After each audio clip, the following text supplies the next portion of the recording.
Continuamos en el libro de Romanos, capítulo 3. Amén. Recordando que el propósito de este libro es mostrar por qué el Evangelio es poder de Dios para salvación a todo aquel que cree. Amén. Y hemos venido viendo todos los por qué, que son la razón que Saulo da para demostrar por qué el Evangelio es poder de Dios para salvación. Amén. Y continuamos habiendo leído esta mañana o estudiado esta mañana acerca de que todos estamos bajo el juicio de Dios, tanto judíos como gentiles, y de que todos somos hallados conocemos el mandamiento de Dios, la ley de Dios, sea de manera natural o sea de manera escrita. Todos estamos expuestos al juicio de Dios porque realmente en cada uno de nosotros hay conocimiento de Dios. Amén. Y hablaba también de la condición del judío en cuanto a su posición de tener por escrita la ley, el mandamiento, la Torá, la instrucción de nuestro Dios. Amén. Y empieza a mostrar pues que realmente en la condición del judío es buena y es favorable y es benigna si el judío pues realmente entiende que tiene que cumplir con el mandamiento de Dios, que no por el hecho de ser judío pues realmente Dios lo va a hallar la salvación. Amén. Sino que también se le exige que obedezca, que cumpla conforme a lo que se le ha dado. Y hablando de la condición de los judíos que no obedecen y del juicio que les espera también a ellos, entonces ahora va a hablar en este capítulo 3 acerca de pues si el judío pues, es juzgado también igual que el gentil y también está expuesto a juicio igual que el gentil, pregunta Saulo, entonces ¿qué ventaja tiene el judío? Amén. Y va a decir aquí, capítulo 3, versículo 1, dice, ¿qué ventaja tiene pues el judío? ¿O de qué aprovecha la circuncisión? Mucho, dice, o muchas, en todos los sentidos. Primero, ciertamente, en que les fueron encomendados los oráculos de Elohim, de Dios. Amén. Realmente la bendición que tienen es que ellos pudieron recibir de Dios mismo, de mano de Dios, el conocimiento de su voluntad, la instrucción de Él. Amén. Que ninguna otra nación lo tenía, ningún otro pueblo lo tenía. Así que a ellos se les hacía mucho más ventajoso poder llegarse más pronto a Dios por el conocimiento que tenían de la instrucción. Amén. O de la instrucción que habían recibido, mientras que las otras naciones pues andaban en su ignorancia y en su idolatría. Amén. Adorando falsos ídolos, mientras que Israel tenía ese conocimiento que le permitía poder estar cerca de Dios y permanecer en comunión con Elohim. Amén. Dice que el 3 dice, pues que si algunos se negaron a creer, la incredulidad de ellos anulará acaso la fidelidad de Dios, de Elohim. Y aquí pasa a otro tema. Amén.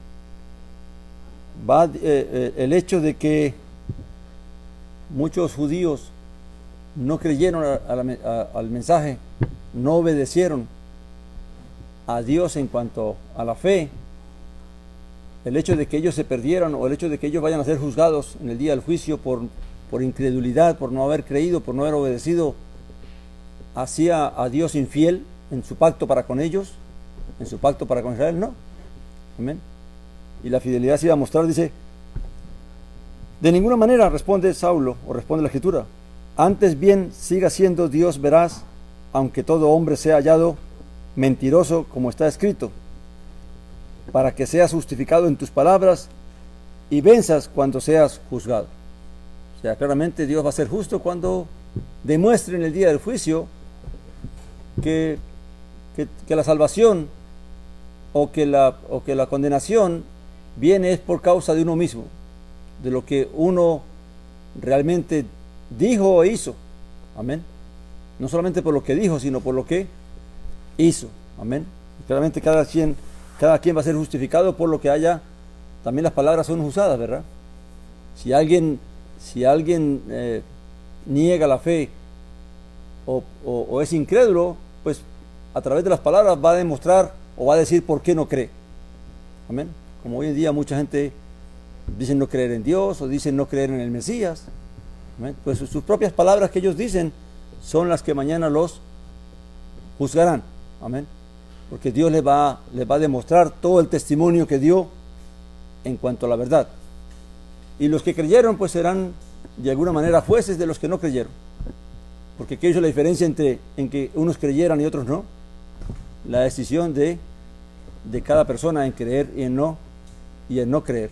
Amén. Y aquí es donde entra el punto de que hay una enseñanza, una doctrina que dice que los que serán salvos, los escogidos, fueron porque Dios los destinó a ser salvados y que los demás Dios los destinó a perderse. ¿Cómo Dios va a juzgar a alguien que Él mismo condenó a perderse? Amén. Claramente el juicio no es, la salvación o la condenación no es porque Dios determinó quién se salva o quién se condena, sino que Él dio la oportunidad para que el hombre mismo decida si se salva o se condena, si cree o no cree, si obedece o no obedece.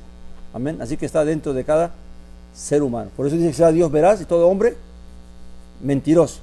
Amén.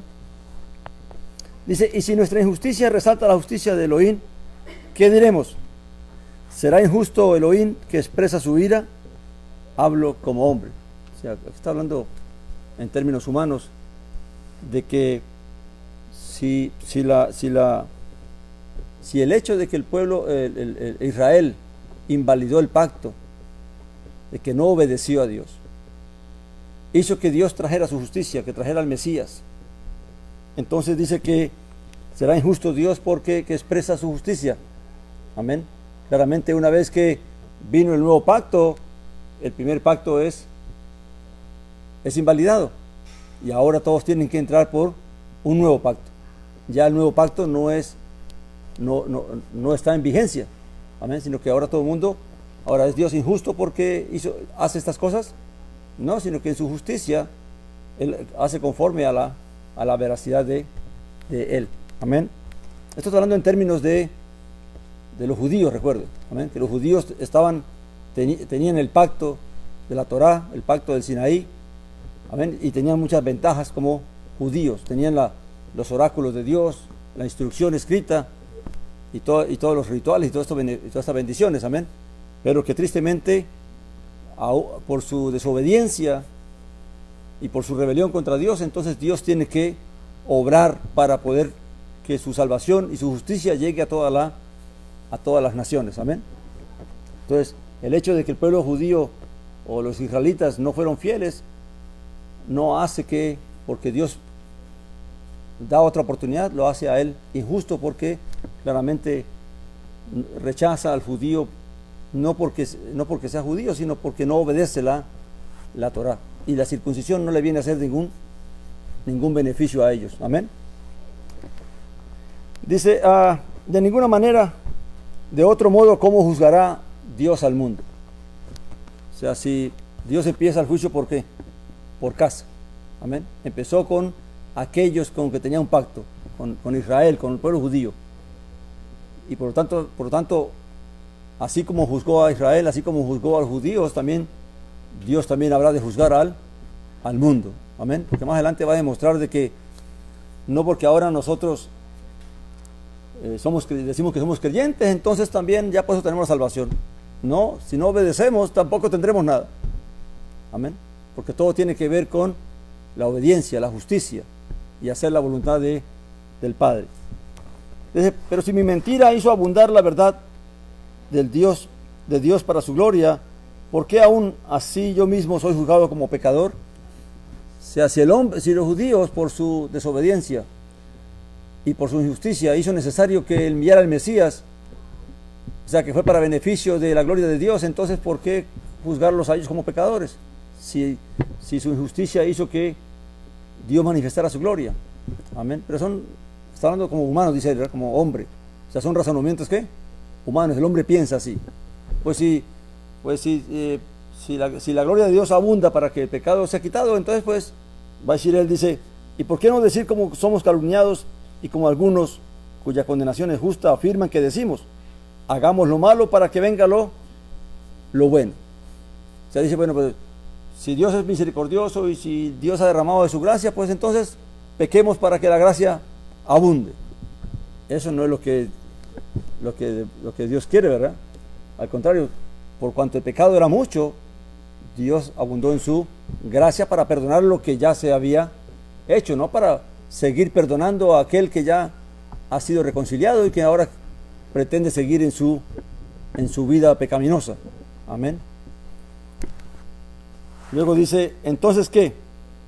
Estamos en desventaja en cuanto al judío, ¿verdad? Dice, en ninguna manera, pues ya hemos acusado tanto a judíos como a griegos o a gentiles que todos están bajo pecado. Recuerda que todas estas palabras, la intención de todas estas palabras es a despertar, a traer luz al judío y al gentil de que todos necesitamos de la salvación. Amén.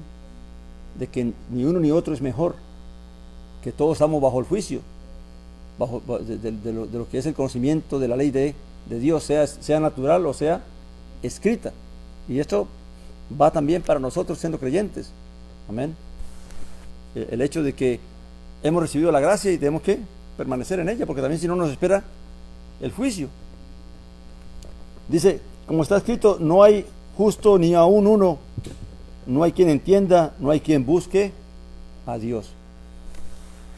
Generalmente el mundo se queja de tanta maldad y de tanta injusticia que hay, ¿verdad? Y la gente juzga y condena pecados como el soborno, los robos y muchas injusticias que se cometen en el mundo, pero aunque la gente condena esas cosas, también participa de ello, porque se condena al policía que se deja sobornar, o se condena al juez que se deja sobornar, pero la gente está sobornando al policía, al juez, a las autoridades. Y entonces entramos aquí, no hay justo ni uno, porque aquel se deja sobornar, pero tú sobornas. Amén. No aceptas la ley, sino que quieres evadir también la ley. Nos quejamos de que roban, pero vamos y compramos lo robado, porque es más barato, porque es más económico. Amén. Entonces, condenamos una cosa, pero no damos de cuenta que nosotros también nos estamos condenando porque estamos participando de eso y estamos patrocinando ese tipo de cosas. Amén. Así que el mundo se queja y condena tanta maldad, pero toda esa maldad también es partícipe la gente. Y por eso la Biblia declara, no hay uno justo. Porque como dice en otra parte, dice, porque no hay quien sea justo toda la vida y nunca peque.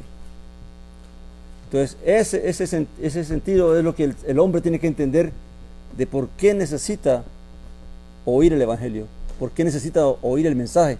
Y no solamente oírlo, sino recibirlo, aceptarlo. Porque realmente uno mismo, aunque conozca lo que es bueno, no lo va a hacer. Amén. O no lo hace. Aun cuando uno conozca, tenga la ley de Dios, no lo va a hacer porque la ley, el conocimiento del mandamiento no me da poder para obedecerlo, para cumplirlo. Así que lo que Dios me ofrece por medio del Evangelio es que el poder para que yo pueda obedecer. Amén. Dice, no hay quien busque a Elohim. Todos se desviaron a una, se hicieron inútiles. No hay quien haga lo bueno, ni siquiera uno. Amén. Realmente esas palabras son tomadas del rey David, de un salmo que él escribió, mirando la iniquidad y la maldad de los malvados. Amén. Él está hablando en el sentido de aquellos que él los veía como entregados a la maldad, entregados a la injusticia, al mal, y aquellos que lo rodeaban, que le servían a él. Dice, sepulcro abierto de su garganta, con sus lenguas engañaron, veneno de aspides hay bajo sus labios. Es curioso, pero una de las cosas que más abunda y pulula en la vida, en el mundo, es tanto chisme, tanta crítica, tanta murmuración. Amén. Y tristemente eso aún permea también hasta las congregaciones, porque aún dentro de las congregaciones se infiltra un poquito de ese chisme, de esa murmuración y de esa crítica, y por eso es que dice que las gargantas son como sepulcros, ¿qué? Sepulcro abierto son su garganta, amén. Y criticamos al mundo, que el mundo es esto, que el mundo es aquello, pero dentro de las congregaciones también, sin darnos cuenta, estamos siendo ¿qué?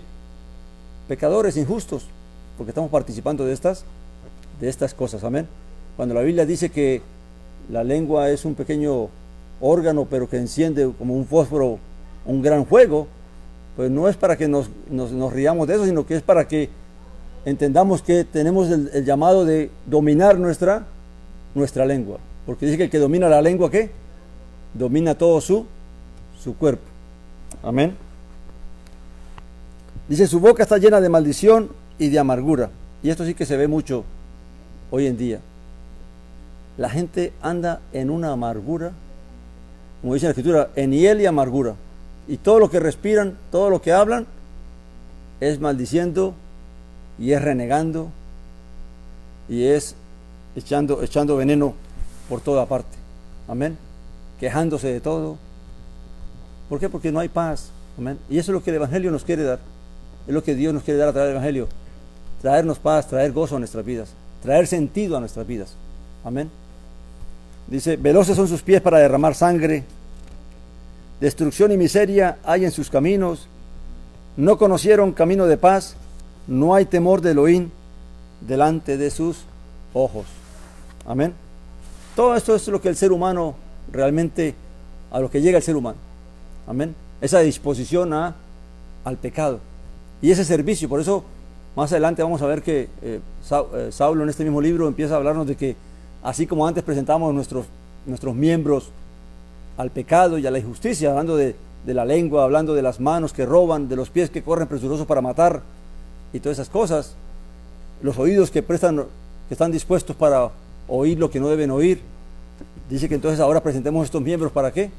Para servir a la justicia y a la verdad, amén.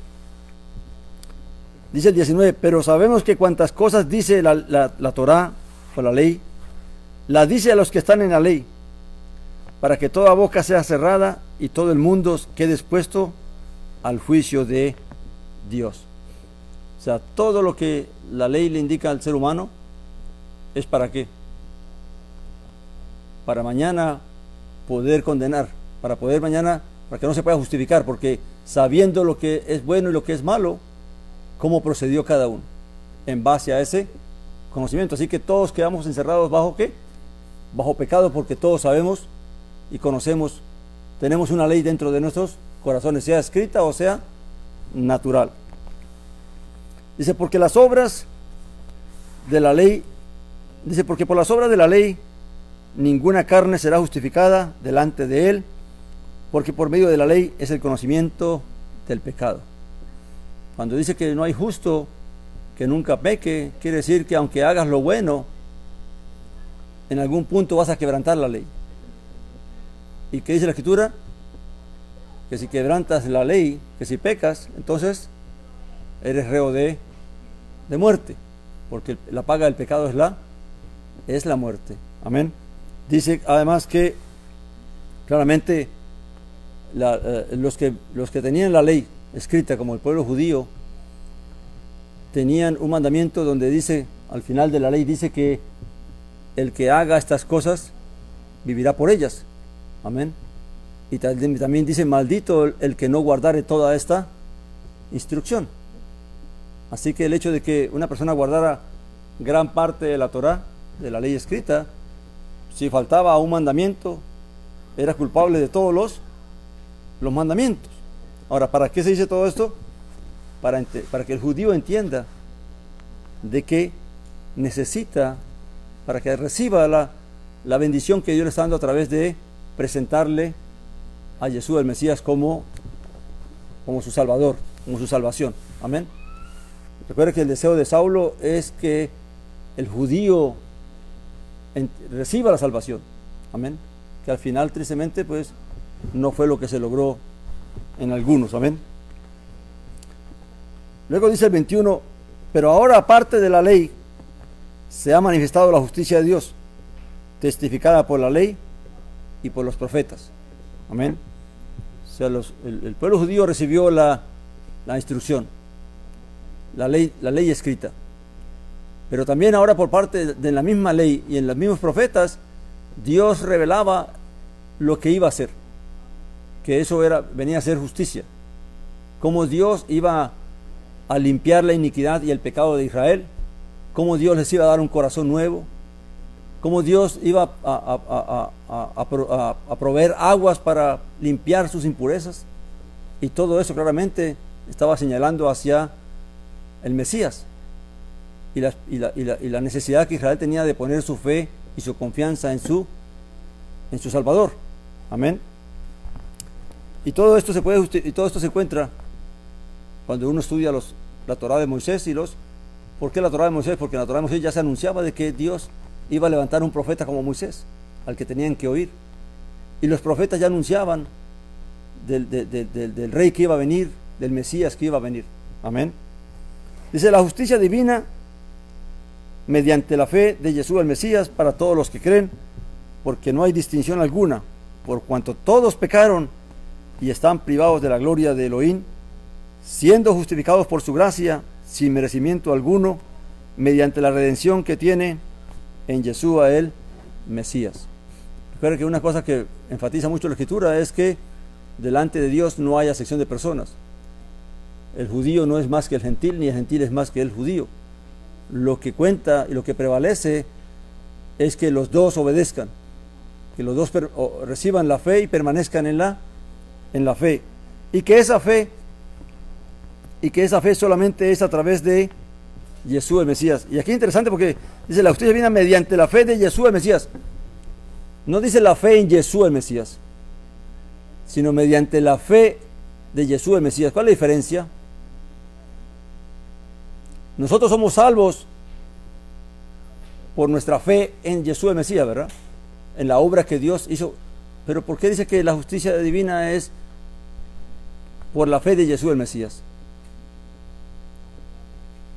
Porque claramente Yeshua o Jesucristo, para llegar a alcanzar la glorificación, también tuvo fe. ¿Cuál fue la fe que él tuvo? Pues que creyó en las promesas que el Padre le había dicho. Amén. De la obra que tenía que hacer, de lo que tenía que padecer, de lo que tenía que enseñar. Y si él permanecía fiel y firme a esas promesas, pues al final el Padre lo iba a glorificar. ¿Por qué Dios lo levantó de los muertos? ¿Porque era hijo? ¿Porque era el Mesías?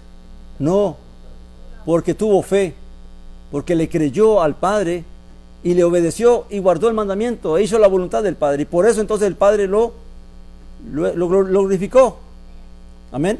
Él no fue glorificado porque era Dios, y no fue glorificado porque nació de Dios. Fue glorificado porque obedeció. Por eso dice que fue obediente hasta la muerte, y muerte en el madero. Y dice que fue perfeccionado en todo a través de la obediencia. Así que la gracia de Jesús el Mesías viene a través de la justicia de él, de haber sido obediente al Padre, de haber guardado la fe, de haberle creído al Padre y haberla hecha, y recibió entonces la promesa y el galardón que el Padre le había prometido. Amén. Ahora, en nuestra fe en Él, nosotros también alcanzamos esas promesas y recibimos las mismas promesas, que si perseveramos en la fe y obedecemos a Dios, también alcanzaremos la glorificación como la tuvo Jesús el Mesías.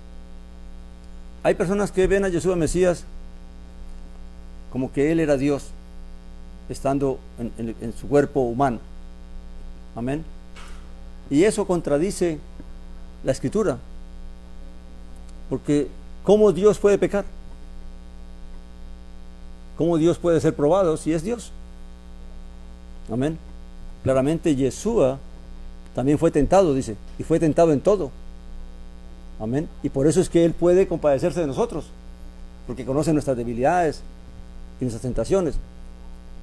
Por eso es que la Escritura da testimonio de la fe de Él. Amén.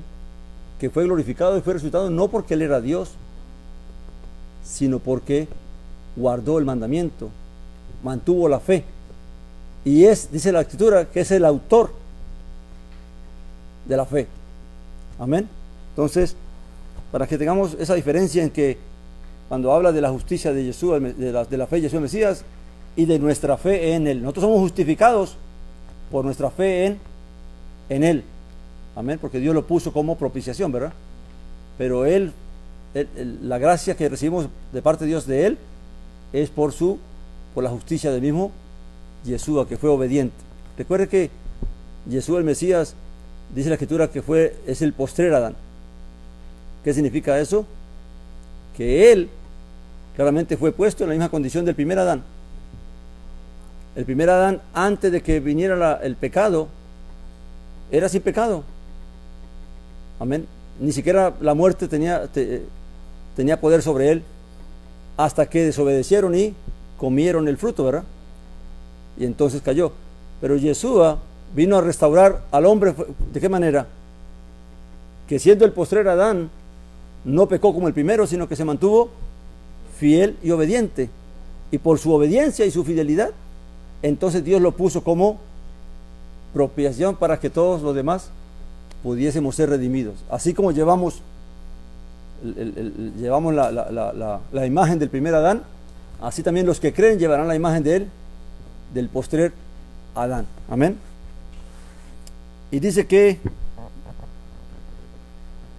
25 dice, a quien Elohim ha propuesto públicamente como sacrificio expiatorio por su sangre a través de la fe, como evidencia de su justicia, a causa de haber pasado por alto en su paciencia los pecados pasados.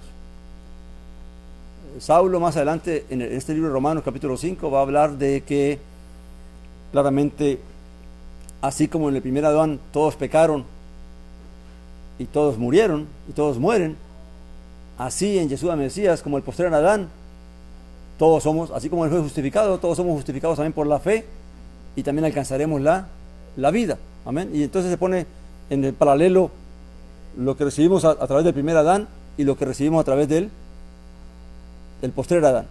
Ahora, ¿por qué justicia de Dios? Porque ¿qué hubiera pasado si el Padre nos deja en la condición del primer Adán? ¿Cómo podríamos alcanzar justificación? ¿Cómo podríamos alcanzar la vida eterna? No habría manera. Pero Él en su justicia, ¿qué hace? Ok, recibieron el mal, pues ahora les ofrezco una puerta por el cual ellos puedan ¿qué? Ser restaurados, poder ser liberados y poder alcanzar nuevamente la comunión con Dios. Amén. Esa es la justicia de Dios a través del Mesías, darnos la oportunidad de liberarnos de esa herencia que recibimos del primer Adán. Amén. Y poder entonces recibir la herencia del postrer Adán, que puede vivir en la justicia y en la santidad. Dice que el 26 dice, con el propósito, o sea, todo esto de haber pasado por alto los pecados pasados, dice, con el propósito de demostrar su justicia en el tiempo presente, a fin de que Él siga siendo justo, también cuando declara justo al que es de la fe en Yeshua el Mesías. ¿Por qué Dios viene a ser justo cuando declara a un creyente en Yeshua el Mesías como justo? ¿En qué se basa esa justicia? Y esto hay que entenderlo porque es parte de lo que el creyente debe entender. Dios es justo cuando declara a un hombre justo por la fe en Yeshua el Mesías, porque esa justificación que Dios nos da a través de la fe en Yeshua el Mesías no es para que sigamos pecando, sino es para liberarnos del poder del pecado y que nosotros vamos a vivir una vida de santidad. Entonces Dios declara justo porque sabe que por medio de la fe esa persona ya no va a ser un pecador, y al final entonces es declarado que justo. Amén. Porque entonces no sería justo Dios que nos declarara justos por la fe y que nosotros siguiéramos pecando como peca todo el mundo. ¿Sería justo Dios en eso? Claro que no, porque ¿qué diferencia habría entre unos entre unos y otros. Amén. Es lo que pasa con el judío. El judío no va a ser salvo porque es judío, ni porque está circuncidado. Amén. Va a ser salvo porque tiene que obedecer. Igual que el gentil, que aunque no está circuncidado y aunque no es judío, también tiene que obedecer. Así que todos tenemos que venir al mismo punto. Amén.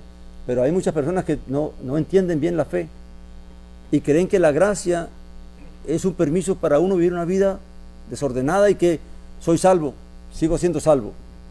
Amén.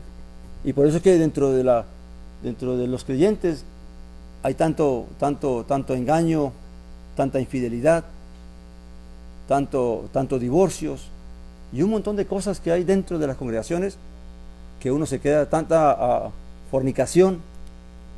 Amén. Y uno se pregunta, bueno, ¿y por qué los creyentes están viviendo en ese estado de fe? Porque claramente no se ha entendido bien lo que hemos recibido, qué es lo que el Padre nos ha dado a través de la fe, qué es realmente el Evangelio y la salvación. Y estamos creyendo que la gracia es que ahora todo nos es perdonado. Todo nos es perdonado por lo que hemos hecho anteriormente.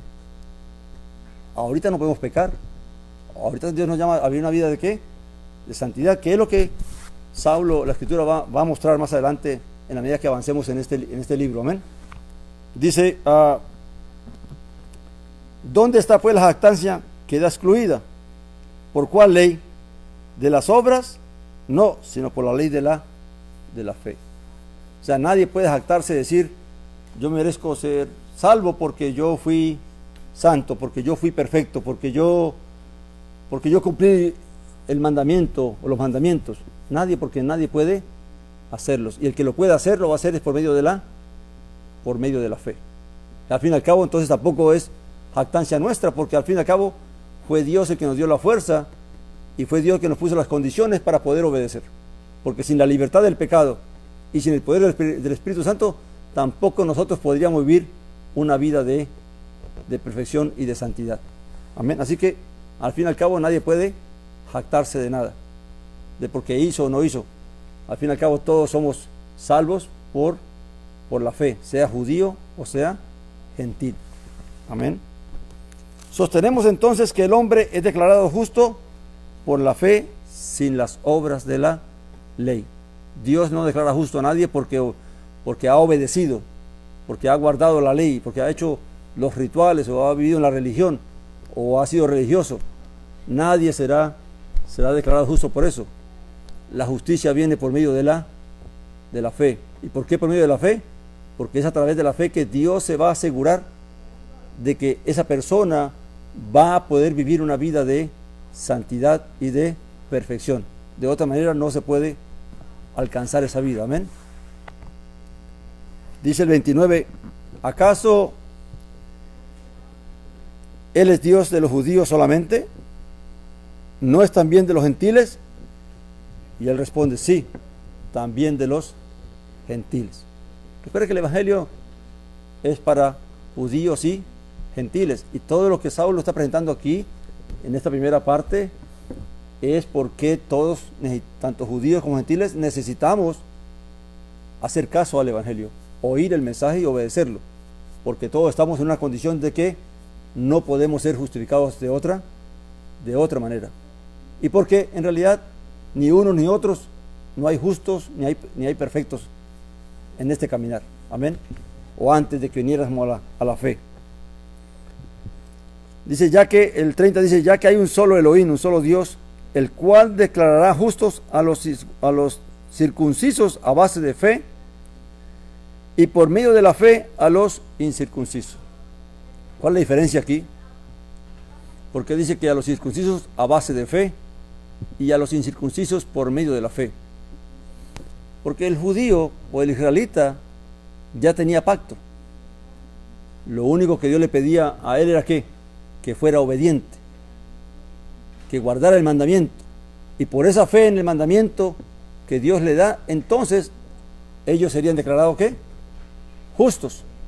Amén. Pero obedecer el mandamiento significa obedecer el mandamiento de que había que creerle al profeta que Dios iba a enviar. Así que si un judío, recuerde, aunque guarde toda la ley y todos los rituales, no obedece el mandamiento de creer en el profeta que había de venir, ¿de qué le servía todo lo que guardó? De nada. Amén. Así que el judío que tenía el pacto, que tenía la ley, que tenía la instrucción, debía creerla a ella y obedecer lo que Dios ordenaba a través de ella. Y al gentil que no tiene ley, pues a través de creer en el evangelio que se le iba a predicar, entonces también iba a ser ¿qué? Declarado justo. Amén. Recuerde que el gentil no estaba en el pacto, no era considerado pueblo, no tenía a Dios como su Dios, tenía sus propios dioses. Y entonces a través de la fe, al oír el mensaje, entonces al creer en el mensaje, pues a través de esa fe, en ese mensaje, pues ellos también eran declarados justos. Y esa es la diferencia entre cómo se justifica al judío y cómo se justifica al gentil. Que la justificación de los dos es un poco diferente.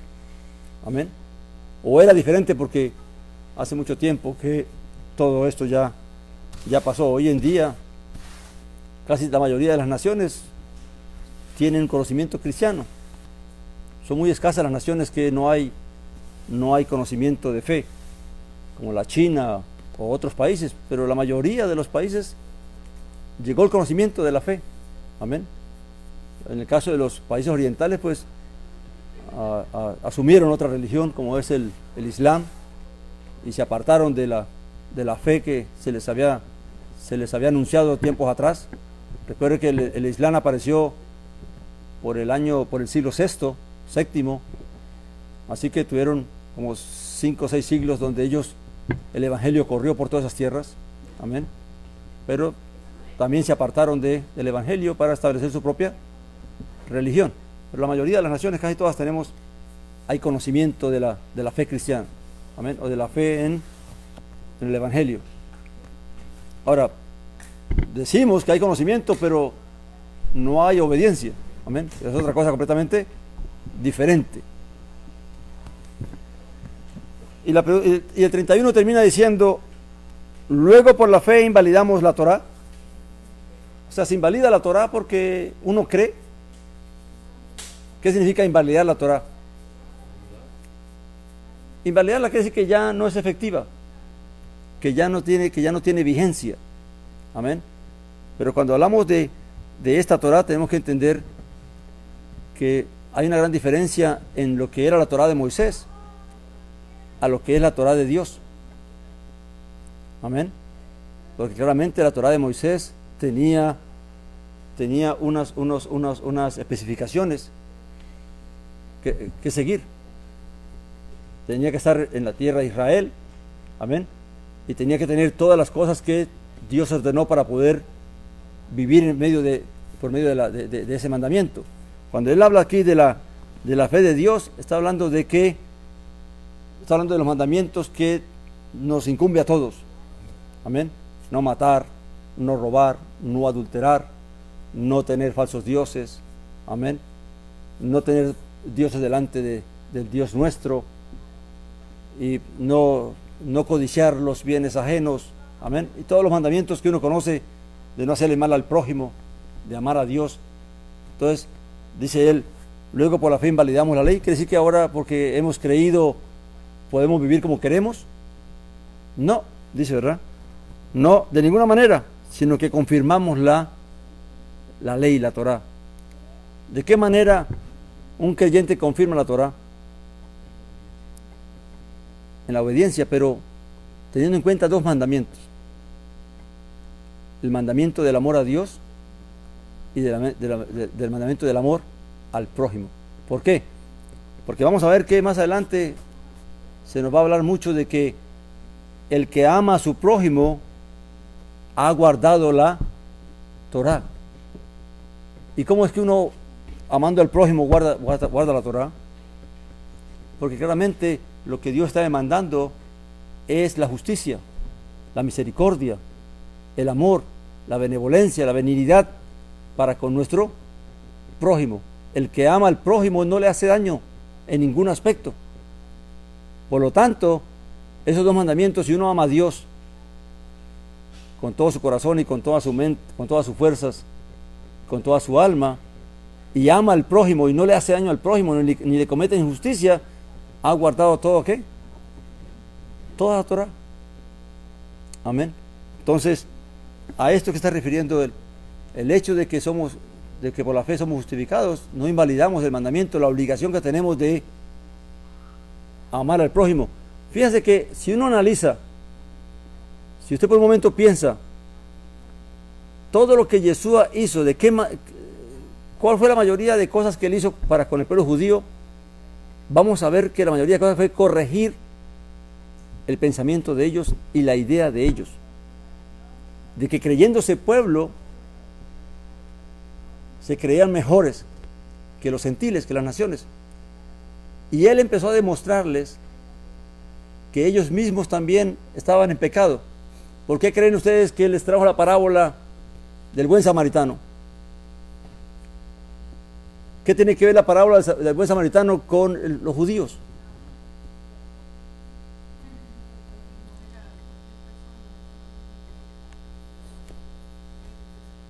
¿Cuál era el pensamiento judío en cuanto a los gentiles y a los samaritanos? Que no eran pueblo, amén, por lo tanto no los veían como su ¿qué? Como su prójimo. ¿Y qué hizo Jesús a través de esa parábola? Decirle, ustedes están equivocados. Aunque el samaritano no es judío, es su prójimo. ¿Por qué? Porque el mandamiento de que todos los hombres fuimos ¿qué? Hechos conforme a ¿qué? A la imagen y semejanza de Dios. No hay acepción de personas para el hombre. Todos los hombres fuimos creados a imagen y semejanza de Dios. No hay unos mejores que otros. Pero los judíos tristemente se convencieron a sí mismos de que por cuanto Dios los había escogido para darles la Torá, entonces ellos eran mejores que los otros pueblos. Cuando el mismo Moisés les dijo, Dios no los escogió a ustedes porque fueran una mejor nación, sino por amor a vuestros padres, a Abraham, a Isaac y a Jacob. Entonces, todo lo que él hizo, si usted analiza bien todos los evangelios, se va a dar de cuenta que todo lo que el Señor corrigió a los judíos fue las creencias que ellos tenían de sí mismos, en cuanto a que se creían que ellos eran el pueblo de Dios, y les demostró que todas sus acciones estaban equivocadas, mostrándole el amor al prójimo, en que estaban pecando amor, están equivocados en cuanto a darle importancia a ciertos rituales cuando estaban violando el mandamiento de Dios. Amén. Entonces, aquí es que vamos a entender de que Saulo está recurriendo a eso que Jesús mismo les demostró, de demostrarle al judío por qué realmente el hecho de que él fuera judío no le garantizaba la salvación de Dios, o ser salvo en el día del juicio. Amén. Entonces, toda la intención del evangelio es demostrarle tanto al judío como al gentil de que todos necesitamos de Dios. Hoy en día en las personas hay la idea de que todos somos hijos de Dios y que Dios perdona todo, que Dios no va a juzgar a nadie, pero es pura ignorancia, es puro desconocimiento de la voluntad de Dios. Y la responsabilidad nuestra es esto, recordarle a las personas de que la verdad es que todo lo que están creyendo no es conforme al evangelio, no es conforme a la voluntad de Dios, de que hay un juicio para todo el mundo y que la oportunidad Dios le está dando esa hora de que cada quien realmente entienda en qué condición estamos y lo que Dios nos está ofreciendo. Amén. Que si nosotros no aceptamos el evangelio de Dios, pues entonces nos espera un juicio, el cual nadie puede eludir. Amén. Y aunque uno crea que no hay juicio y que no va a haber nada después de la muerte, pues tristemente un día se va a despertar para darse cuenta de que eso era verdad. Amén. Entonces, esto es todo lo que vamos estudiando cada día.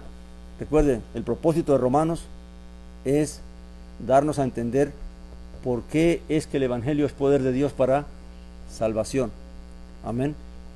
Y es necesario no solamente para los que escuchan, sino para nosotros mismos, de que el hecho de que hemos creído, somos justificados.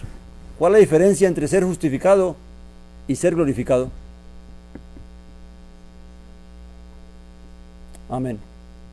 Fíjense, no todos los justificados van a ser glorificados, pero hay muchos justificados que van a ser glorificados. ¿Qué significa eso? Que aunque Dios nos justifique, porque hemos declarado con nuestra boca de que creemos en Jesús el Mesías, somos justificados por la fe, ¿verdad? Pero ¿qué pasa si yo no permanezco en la obediencia? Si yo no guardo el mandamiento, si yo no busco la santificación y la perfección, ¿voy a alcanzar la glorificación? No. Por lo tanto, por eso dice, muchos son ¿qué? Los llamados. Muchos son los justificados, pero pocos los escogidos. ¿Que van a ser los quiénes? Los glorificados. Aquellos que por la fe y la obediencia entonces van a heredar la resurrección y la vida. Amén. Y esto es bueno tener en cuenta porque mucha gente cree que porque ha hecho una confesión de fe o porque se dice ser creyente y va a las congregaciones, ya alcanzó la salvación. Déjeme decirle, podemos llegar a ser justificados, mas no glorificados si no permanecemos. Así como el pecador no va a ser condenado si se arrepiente y cree el Evangelio, así también el que es justificado pero empieza a llevar una vida licenciosa y pecaminosa no va a alcanzar la glorificación. Amén.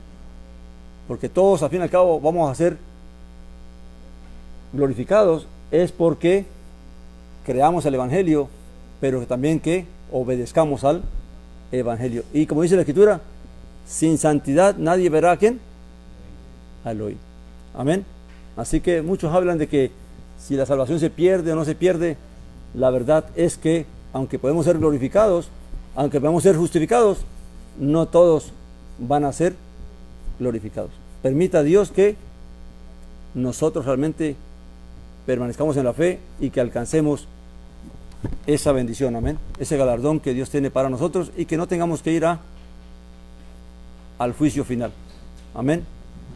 Recuerde, el juicio final va a ser para aquellos que primeramente vivieron antes del Evangelio, van a ser juzgados por las obras, por la ley que había en sus corazones o por la ley escrita, pero también para aquellos que no alcancen la resurrección. Ahora, es muy difícil que una persona después de haber creído y de haber conocido y entendido, dice la Escritura, sea nuevamente arrepentido. Amén. Porque ¿cuántas veces se sacrifica a Yeshua? ¿Cuántas veces Dios perdona al pecador? Una sola vez. Estamos hablando de los pecados que uno comete deliberadamente, conscientemente. Dios nos llama, Dios dice, deja el hombre inicuo sus pecados. Amén. Pero si una vez que hemos sido reconciliados con Dios y perdonados con Dios, ¿qué pasa si nosotros empezamos a pecar nuevamente, voluntariamente y descuidadamente? ¿Podemos volver a arrepentirnos para que otra vez recibamos la gracia del Mesías? No, mi hermano. Y eso es algo que dentro del Evangelio está faltando. Las personas están confesándose creyentes, pero están pecados hasta con pecados de muerte. Usted sabe que el adulterio es pecado de muerte. Y que hay una serie, hay una lista de pecados que son pecados de muerte. Significa que esos pecados no son involuntarios. Y si un creyente peca voluntariamente, ¿qué le espera? Porque ya no puede ser reconciliado nuevamente, ni arrepentido. Amén. Entonces, que el Señor nos ayude para poder entender y vivir conforme a su voluntad. Amén. No sé si